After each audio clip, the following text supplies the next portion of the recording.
Hello listener, বিগত দুইটা লেকচারে আমরা ক্লাস এবং অবজেক্ট নিয়ে বিভিন্ন ধরনের থিওরিক্যাল ডিসকাস করেছি। আমরা দেখেছি যে রিয়েল লাইফের কোন কোন সিনারিও থেকে এই অবজেক্ট এবং ক্লাস এই কনসেপ্টগুলোকে অ্যাকচুয়ালি নিয়ে আসা হয়েছে এবং এগুলো অ্যাডভান্টেজ কী, যে অ্যাকচুয়ালি আমরা কেন অবজেক্ট এবং ক্লাস আমরা ইউজ করি।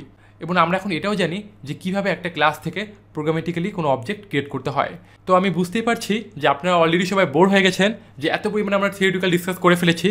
তো আজকের লেকচার থেকে আমরা জাস্ট প্রোগ্রামেটিক্যালি এগুলোকে প্র্যাকটিস করব, যে আমরা এই দুইটা লেকচারে এত যে ডিসকাস করেছি থিওরিটিক্যাল, এই সব কিছু আমরা এখন প্রোগ্রামেটিক্যালি দেখব। সো আজকে আমরা একটা ক্লাস এবং অবজেক্ট ক্রিয়েট করব। সো এই কারণে আমি ইক্লিপসের মধ্যে ফার্স্টে আমার যে কাজ সেটা হলো সোর্সের মধ্যে আমি একটা প্যাকেজ ক্রিয়েট করে নিব। সো আপনারাও একটা প্যাকেজ ক্রিয়েট করে নেন।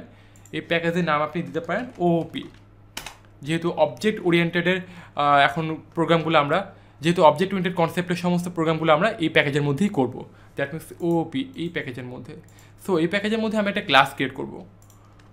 এবার এই ক্লাসের নাম আমি দিলাম স্টুডেন্ট নামে একটা ক্লাস, এবং আমি এখান থেকে জাস্ট সব কিছু উঠিয়ে দিচ্ছি। ওকে ফাইন, এবার আমি এই ক্লাসটা ডিক্লেয়ার করি। তো আমরা এই স্টুডেন্ট ক্লাসটিকে বলতে পারি একটা ব্লু প্রিন্ট বা একটা ফর্ম।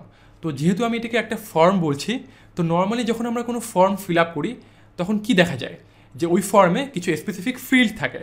তো আমাদেরকে ওই স্পেসিফিক ফিল্ডের ওই সমস্ত অ্যাড্রেস বা ডাটাগুলো দিয়ে আমাদেরকে কিন্তু ওই ফর্মটা ফিল আপ করতে হয়।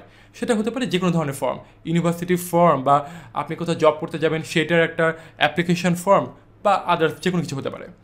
সো একটা স্টুডেন্টের ফর্মের মধ্যে নর্মালি কী কী ধরনের ভ্যালু থাকে, অনেক ভ্যালু থাকতে পারে, বাট একদম নর্মালি আমি জাস্ট 4টা ভ্যালু আমি এখানে নিব।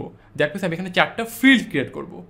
সো একটা স্টুডেন্টের 4টা কমন ফিল্ড কী কী হতে পারে, যে স্টুডেন্টের নেম, স্টুডেন্টের জেন্ডার, তার আইডি নাম্বার এবং তার ডিপার্টমেন্ট নেম। সো এই 4টা একদম বেসিক, একদম কমন ফিল্ড। হতে পারে আরও অনেক 20-30টা বা 50টা ফিল্ডও থাকতে পারে। সো আমি এখন এই ফিল্ডগুলোকে এখানে ডিক্লেয়ার করবো। দ্যাট মিনস আমি এখানে কিছু ভেরিয়েবল আমি এখানে নিয়ে নিব। তো স্টুডেন্টের নেম, এই ভেরিয়েবলটা অ্যাকচুয়ালি কী ধরনের ডাটা টাইপ, স্ট্রিং টাইপের হবে, তাই না? সো আমি এখানে স্ট্রিং টাইপের একটা ভেরিয়েবল ডিক্লেয়ার করলাম যে স্টুডেন্টের নেম। তো এরপর আমি নিব কি স্টুডেন্টের জেন্ডার।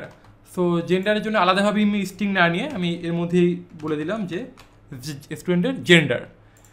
এবং এরপর একটা স্টুডেন্টের কী থাকবে, একটা আইডি থাকবে। তো আইডি নর্মালি কী হয়, যে ইন্টিজার টাইপের হয়। সো আমি ইন্টিজার টাইপের একটা আইডি, একটা ভেরিয়েবল আমি নিয়ে নিলাম। এরপরে কী হবে, যে স্টুডেন্টের ডিপার্টমেন্ট। সো ডিপার্টমেন্টও তো একটা স্ট্রিং, তাই না? যে আমি এখানে বাংলা, ইংলিশ বা আদার্স কোনো সাবজেক্ট হতে পারে। সো আমি এখানে ডিপার্টমেন্ট এই ভেরিয়েবলটা নিয়ে নিলাম। তো আমি এখন একটা ফর্ম ডিজাইন করলাম, যে কোনো স্টুডেন্ট যদি এই ফর্মটা ফিল আপ করে তাহলে তাকে এই 4টা ভ্যালু দিয়েই বা এই 4টা ডাটা দিয়েই তাকে হচ্ছে এই ফর্মটা ফিল আপ করতে হবে। সো এটাই হলো আমাদের একটা ব্লু প্রিন্ট বা একটা টেমপ্লেট। আমরা এই স্টুডেন্ট ক্লাসকে মাল্টিপল টাইম আমি ইউজ করতে পারি। দ্যাট মিনস এই টেমপ্লেটটাকে আমরা মাল্টিপল টাইম ইউজ করে আমরা মাল্টিপল টাইপসের অবজেক্ট ক্রিয়েট করতে পারবো। যদি কোনো ক্লাসে 100 জন স্টুডেন্ট থাকে তাহলে ওই 100 জন স্টুডেন্টই এই টেমপ্লেটটা বা এই ফর্মটা তারা ফিল আপ করতে পারবে। তো আমি এখন আরেকটা ক্লাস আমি ক্রিয়েট করব। তো এই ক্লাসের নেম আমি দিব, একটা ক্লাস ক্রিয়েট করি যে টেস্ট স্টুডেন্ট। ওকে। সো এখন আপনার মনে হতে পারে যে আরেকটা ক্লাস কেন ক্রিয়েট করলাম, যে আমি স্টুডেন্ট ক্লাসটাকে আমি আপাতত একটা টেমপ্লেট বা একটা আছে স্ট্যান্ডার্ড একটা ফর্ম আমি ডিজাইন করে রাখলাম, এবং আমি এখন অন্য অন্য ক্লাস থেকে আমি এই ক্লাসের জন্য অবজেক্ট ক্রিয়েট করব। তো যে বিষয়টা আমি আগেও বলেছিলাম যে আমরা যখন কোনো ক্লাসের জন্য অবজেক্ট ক্রিয়েট করব তখন আমরা ওই অবজেক্টের মাধ্যমে যে কোনো ক্লাস থেকেই ওই ক্লাসের আমরা সমস্ত রিসোর্সগুলো ইউজ করতে পারবো বা অ্যাক্সেস করতে পারবো। সো এই টেস্ট স্টুডেন্ট এই ক্লাসের মধ্যে আমরা মেইন মেথডটা ডিক্লেয়ার করব। সো আমি মেইন মেথডটা এখানে নিয়ে নিলাম। তো এখানে আমি একটা বিষয় বলে রাখি যে আমরা বিগত লেকচারগুলোতে যে প্রোগ্রামগুলো প্র্যাকটিস করেছি তখন কি করেছি, আমরা প্রত্যেকটা ক্লাসের মধ্যেই কিন্তু আমরা এই মেইন মেথডটা ডিক্লেয়ার করেছিলাম। বাট আমরা এখন স্টুডেন্ট ক্লাসের মধ্যে এই মেইন মেথডটা ইউজ করছি না। তো এটার মানে হলো যে মেইন মেথডটা যে প্রত্যেকটা ক্লাসের মধ্যে থাকতেই হবে বিষয়টা এমন না। আপনি ইচ্ছে করলে আপনি অনেকগুলো ক্লাস ক্রিয়েট করতে পারেন যে ক্লাসগুলোর মধ্যে কোনো মেইন মেথডই থাকবে না। বাট আপনার প্রজেক্টের মধ্যে যে কোনো একটা ক্লাসের মধ্যে আপনাকে এই মেইন মেথডটা ডিক্লেয়ার করতেই হবে। হতে পারে যে আপনার প্রজেক্টের মধ্যে 20 থেকে 30টা ক্লাস আছে, বাট জেভিএম যখন এই প্রোগ্রামটিকে রান করবে তখন সে অ্যাকচুয়ালি খুঁজে যে কোন ক্লাসের মধ্যে এই মেইন মেথডটা আছে। দ্যাট মিনস এই মেইন মেথড থেকে কী হয়, জাভার এক্সিকিউশনটা স্টার্ট হয়। সো আপনাকে যে কোনো একটা ক্লাসেই আপনাকে এই মেইন মেথডটা ডিক্লেয়ার করতেই হবে, এবং ওই ক্লাসটাকে হচ্ছে আপনার রান করতে হবে। দ্যাট মিনস যেই ক্লাসে আমার মেইন মেথড থাকবে সেই ক্লাসটিকে আমরা রান করব। সো আমরা স্টুডেন্ট ক্লাসটিকে রান করবো না, আমরা রান করবো কি টেস্ট স্টুডেন্ট, এই ক্লাসটিকে আমরা রান করব। তো আমি এখন এই টেস্ট স্টুডেন্ট ক্লাসের মধ্য থেকে স্টুডেন্ট ক্লাসের জন্য কিছু অবজেক্ট ক্রিয়েট করব। তো ফার্স্টে আমি স্টুডেন্ট ক্লাসে একটা ভেরিয়েবল ক্রিয়েট করতে পারি। সো আমি নিলাম যে স্টুডেন্ট এসটি, এটা কি যে ডিক্লারেশন, ওই ফার্স্ট স্টেজ আমরা কমপ্লিট করলাম। এবার আমাদের সেকেন্ড স্টেজটা কি যে নিউ স্টুডেন্ট, আমরা কি করলাম মানে স্টুডেন্ট ক্লাসের ডিফল্ট কনস্ট্রাক্টরকে আমরা কল করলাম এবং এর আগে আমরা দিয়ে দিলাম কি নিউ কিওয়ার্ড। তার মানে কি যে আমাদের অবজেক্ট ক্রিয়েট হয়ে গেছে অলরেডি এবং এই অবজেক্টটার জন্য হিপ মেমোরিতে অলরেডি একটা স্পেস অ্যালোকেট করে দেওয়া হয়েছে। সো আমরা এটাকে এখন লিঙ্ক আপ করতে পারি কীভাবে, যে আমরা ST equals to new student এইভাবে দিতে পারি, যে এই অবজেক্টটাকে অ্যাকচুয়ালি পয়েন্টিং করবে কে এই এসটি, এই রেফারেন্স ভেরিয়েবলটা। এবং এটাকে আমরা জাস্ট এক লাইন এভাবে লিখতে পারি যে আমরা এসটি এভাবে না লিখে আমরা স্টুডেন্ট এটিকে একবারে এক লাইনে এভাবে লিখে দিতে পারি। সো এই এসটি এটা অ্যাকচুয়ালি কি, এটা হলো কি রেফারেন্স ভেরিয়েবল, যে object reference variable.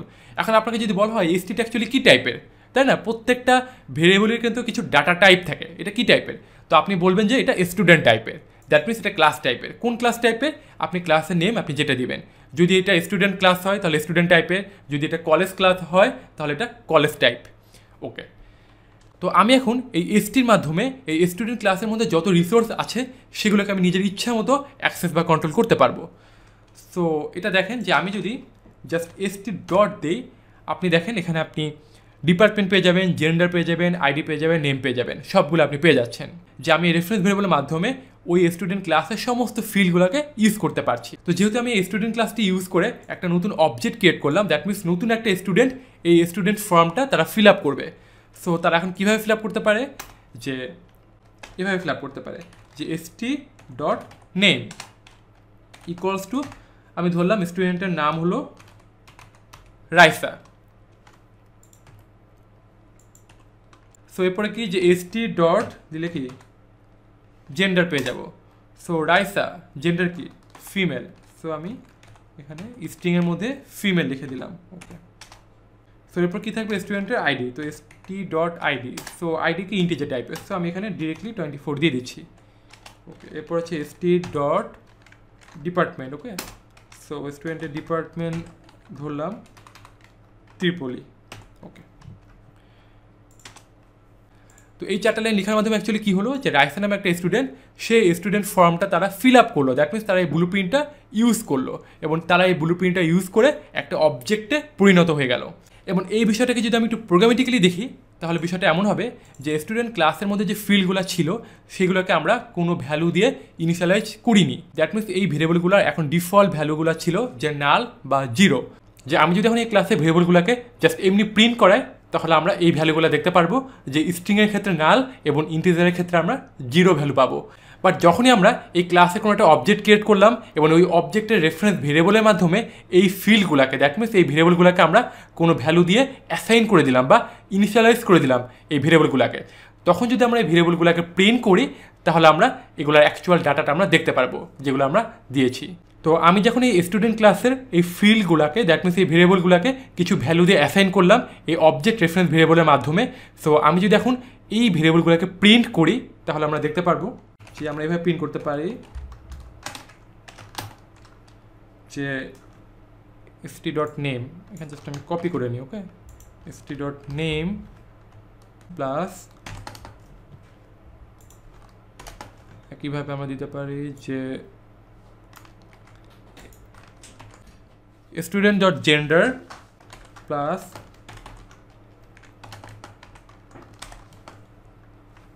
st dot ID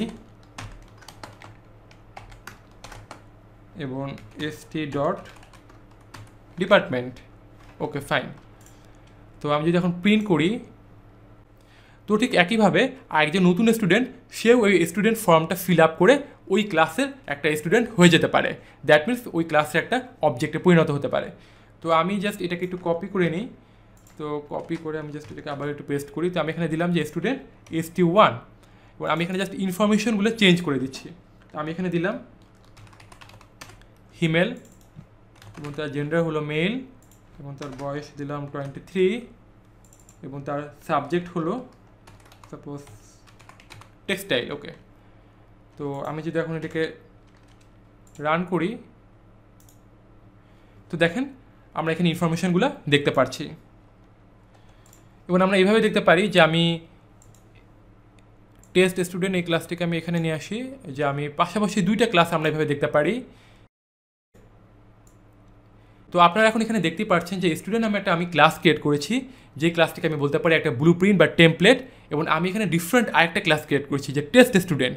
এবং আমি এই টেস্ট স্টুডেন্ট এই ক্লাসের মধ্য থেকে এই স্টুডেন্ট ক্লাসের আমি অবজেক্ট ক্রিয়েট করেছি, যে আমি এখানে দুইটা অবজেক্ট ক্রিয়েট করেছি। তো ঠিক একইভাবে আমি স্টুডেন্ট ক্লাসের হাজার হাজার অবজেক্ট ক্রিয়েট করতে পারি যে কোনো ক্লাস থেকেই। এবং এই প্রত্যেকটা অবজেক্টের জন্য যে রেফারেন্স ভেরিয়েবলগুলো হবে সেগুলো অবশ্যই ডিফারেন্ট হবে। এগুলো কখনই সেম হতে পারবে না। যদি সেম আপনি দিয়ে ফেলেন তাহলে কিন্তু সেটা কম্পাইলেশন এরর দিবে। এবং আমরা এই রেফারেন্স ভেরিয়েবলগুলোর মাধ্যমে ওই স্টুডেন্ট ক্লাসের মধ্যে যত রিসোর্স থাকবে সব রিসোর্সকে আমরা আমাদের নিজেদের ইচ্ছা মতো আমরা অ্যাক্সেস করতে পারবো বা কন্ট্রোল করতে পারবো। তো এই যে রেফারেন্স ভেরিয়েবলগুলো ST বা ST1 বা আমরা যদি আদার্স আরও কোনো রেফারেন্স ভেরিয়েবল ক্রিয়েট করি, এই সমস্ত রেফারেন্স ভেরিয়েবল এবং প্রিমিটিভ ভেরিয়েবলগুলো অ্যাকচুয়ালি কোথায় স্টোর হয়? এগুলো সব স্টোর হয় JVM এর স্ট্যাক মেমোরিতে। এবং এই নিউ স্টুডেন্ট, দ্যাট মিনস আমরা যে অবজেক্টগুলো ক্রিয়েট করছি এই অবজেক্টগুলো অ্যাকচুয়ালি কোথায় স্টোর হয়?